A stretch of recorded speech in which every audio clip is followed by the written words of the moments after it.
Evanston has had issues with violence for many years.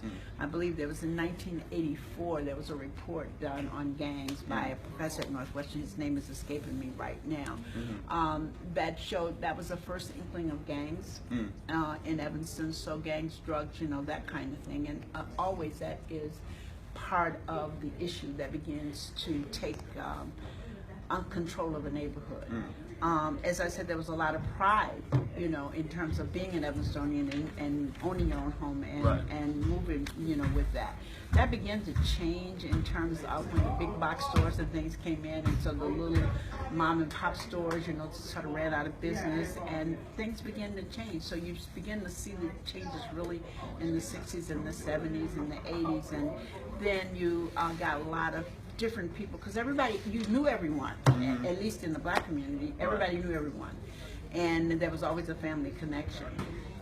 But people begin to move in from other areas, and sometimes that brings in a different influence, brings in certainly a different mindset, and so I think people begin to see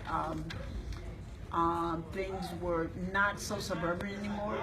My favorite description of Evanston, and I love it, is that Evanston is a suburban community with urban problems that we treat from a rural perspective. So that's because we do. I mean, because we just never think about it being really the urban problems that we have. People don't really know how to deal with them, how to relate to them. And so we don't have everybody's buy-in to the community like we used to. Right. And I think that that makes a big difference.